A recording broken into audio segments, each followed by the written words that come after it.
এবারে বাংলাদেশকে দেখে শিখতে হবে এই ইন্ডিয়াকে।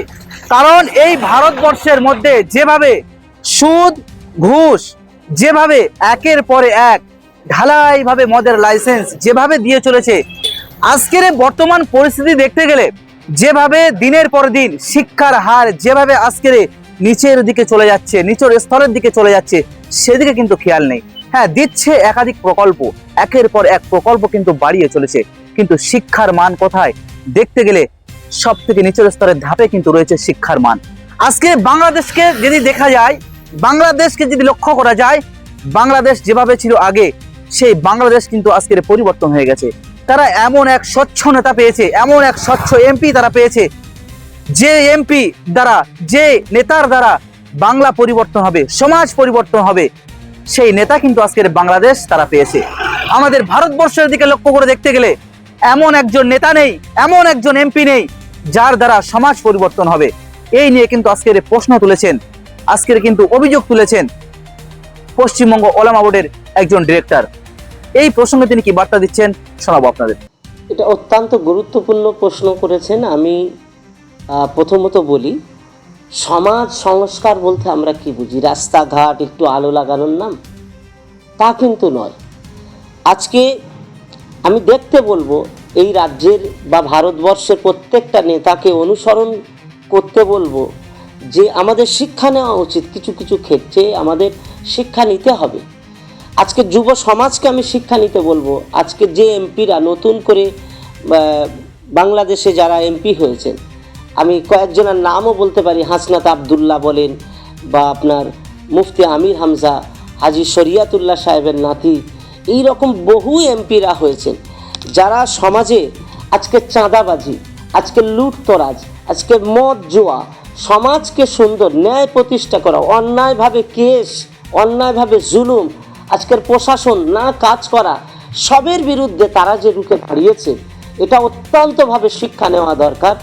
আর যে কারণে সমাজের প্রত্যেকটা মানুষ, আবাল বৃদ্ধা বনিতা, মা বোন, ভোটের আগে, ভোট প্রক্রিয়া চললে আমাদের দেশের টাকা গোছা গোছা ভোটারদের দিতে হয়।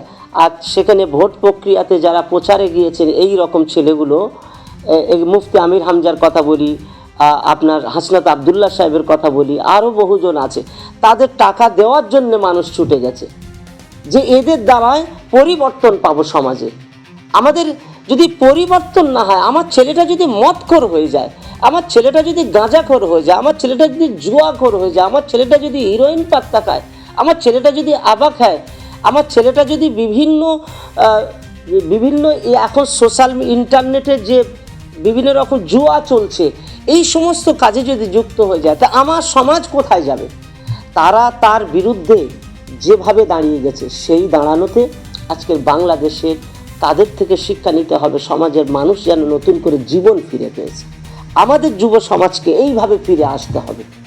এইভাবে তাদেরকে দেখে আমাদের সমাজটাকে সুন্দর করে গড়ে তুলতে হবে বলে আমি মনে করছি। আপনি তো ইন্ডিয়ান নাগরিক, আপনি ভারতবর্ষের নাগরিক, হঠাৎ করে আপনি বাংলাদেশকে কেন সাপোর্ট করছেন? আপনি ন্যায় অন্যায়, আমি ইন্ডিয়াকে সাপোর্ট করছি না এটা না, ইন্ডিয়ার বিরুদ্ধে কথা বলছি এটা নয়, আর বাংলাদেশের হয়ে কথা বলছি এটা নয়। দেখেন, অন্যায় অন্যায়, ন্যায় ন্যায় ন্যায়। আপনি বাংলাদেশ কি পরিবর্তন দেখলেন? আপনি হঠাৎ বাংলাদেশের কথা বলছেন। বাংলাদেশের পরিবর্তন এটাই দেখেছি যে বাংলাদেশে যে চাঁদাবাজি চলতো, যে জুলুমবাজি চলতো, যে অন্যায় চলতো, যে মদ জুয়া চলতো, একজন এমপি দাঁড়িয়ে প্রকাশ্য মদের বিরুদ্ধে ঘোষণা করেছে, চাঁদাবাজির বিরুদ্ধে ঘোষণা করছে। আজকে সমাজে মানুষ যেন নতুন একটা আস্থা পেয়েছে, একটা পথ পেয়েছে, যা আমরা যেন একটা সুন্দর সমাজ উপহার পেয়েছি। যে মানুষ তো চায় এই রকম সুন্দর সমাজ, একেবারে ভয়মুক্ত সমাজ।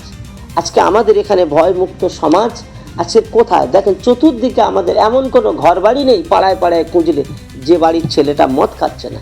শতকরা 10টা হতে পারে, বাকি সব মদখোর, জুয়াখোর। দেখেন, আজকের হারাম অসামাজিক কাজকর্মের পথে আজকে যুক্ত।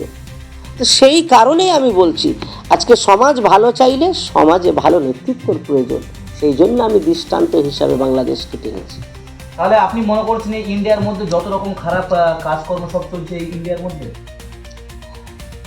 মধ্যে 100 বার আমি কথা তো অবশ্যই বলতে পারবো, ইন্ডিয়ায় আজকের জুয়ার টেন্ডার বসিয়েছে সরকারি পক্ষ থেকে। কেন? জুয়া তো সমাজের মানুষকে অবনতির দিকে নিয়ে যায়, সরকার জুয়ার টেন্ডার দেবে কেন? তো এই ইন্ডিয়া সরকার, আজকের আমাদের রাজ্য সরকার পাড়ায় পাড়ায় জুয়া বসিয়েছে।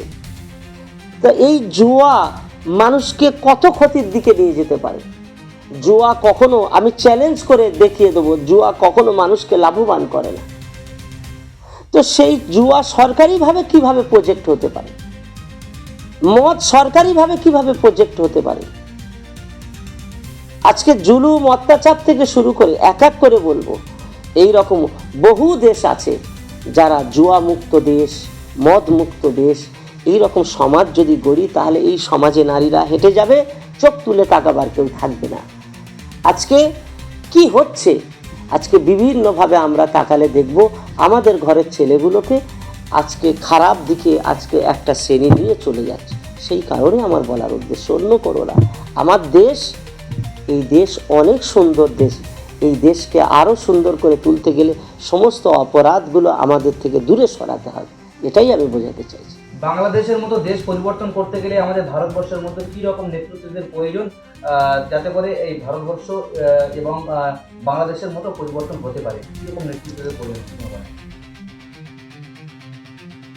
এইরকম যদি নেতৃত্বের কথা বলি, একটা স্বচ্ছ মানুষের প্রয়োজন, যে মদ খাবে না, যে জুয়া খেলবে না, যে নারীবাজি করবে না, যে সমাজের মানুষের জুলুমবাজি করবে না, জুলুমবাজি করেনি কখনো, মানুষের পাশে থাকবে, সরকারের অর্থ 1 টাকা মেরে খাবে না, সরকারের রাস্তার পয়সা মেরে খাবে না, মানুষের যেগুলো বিতরণ করা, যেগুলো দেওয়ার কথা, সেখান থেকে একটা পয়সা নেবে না। এরকম নেতৃত্ব দরকার। এরকম নেতৃত্বকে সামনে আনতে হবে, না হলে কিছু হবে না। সরকার একটা রাস্তা করতে দিল, সেখানে হাত খেতে খেতে শেষ হয়ে গেল, রাস্তা লাস্টে উল্টে চলে যাচ্ছে, তো হবে কি সমাজ? সমাজ উন্নতি হবে কী করে? আজকে দেশ উন্নয়ন হবে কীভাবে? দেশের সব বিভিন্ন সেক্টরে বড় বড় সব দেখো চুরি চলছে, আর ছিটকে চোরগুলো ধরে ধরে নিয়ে ফিরছে, হয় নাকি? কী লাভ আছে? আজকের প্রশাসনও সুন্দর হতে হবে, প্রশাসন কারোর কথা নেবে না, যেটা বিচার, যেটা হক, আজকে সঠিক নির্ণয় করে মানুষের বিচারের আওতায় আনতে হবে। প্রশাসন পয়সা খেয়ে যদি কাজ করে বিভিন্ন সেক্টরে, তাহলে কী করে হবে? বিভিন্ন আজকে রাস্তায় দাঁড়িয়ে দাঁড়িয়ে গাড়িতে টাকা আদায় করছে প্রশাসন।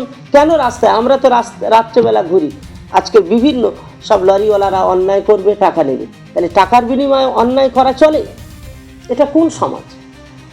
কোন সেক্টর জানে না? সমস্ত জায়গাতেও সিসি লাগানো আছে, সব সেক্টর জানে, তারপরেও কেন এই অন্যায়গুলো হবে সমাজে? আমার বক্তব্য এই জায়গায়। এই সমস্ত দায়ভার কার? এই সমস্ত দায়ভার যারা সরকারের দায়িত্বে আছে তাদের, অন্য কার? আর আজকের এটাকে শুধরাতে গেলে আমাদেরকে লড়াই করতে হবে, যুব সমাজকে লড়াই করতে হবে, পরিবর্তন আনতে হবে, এই সমস্ত নোংরা শ্রেণীর মানুষগুলোকে সরাতে হবে। যুব সমাজ যদি পথে নেমে যায়, যে নোংরা শ্রেণীর মানুষগুলোকে সরিয়ে দেয়, তাহলে সুন্দর সমাজ পাবো উপহার, নাহলে কখনো সুন্দর সমাজ উপহার। কেউ বলে নারী নিরাপত্তা দেয়, বাবা নারী নিরাপত্তা দেবে কেন? তুমি নিজেই বড় বড় হোটেলে গিয়ে নারীদের নিয়ে নাচার করাচ্ছ, তুমি আবার নারী নিরাপত্তা দিতে পারো কোথা থেকে? এসব ফালতু কথা সমাজে আবেগ নেওয়ার কোনো লাভ আছে? আপনার পরিচয়? আমি মোহাম্মদ আমানুল্লাহ, এতটুকুই পরিচয়, পশ্চিমবঙ্গ ওলামা বোর্ডের একজন খাদেম।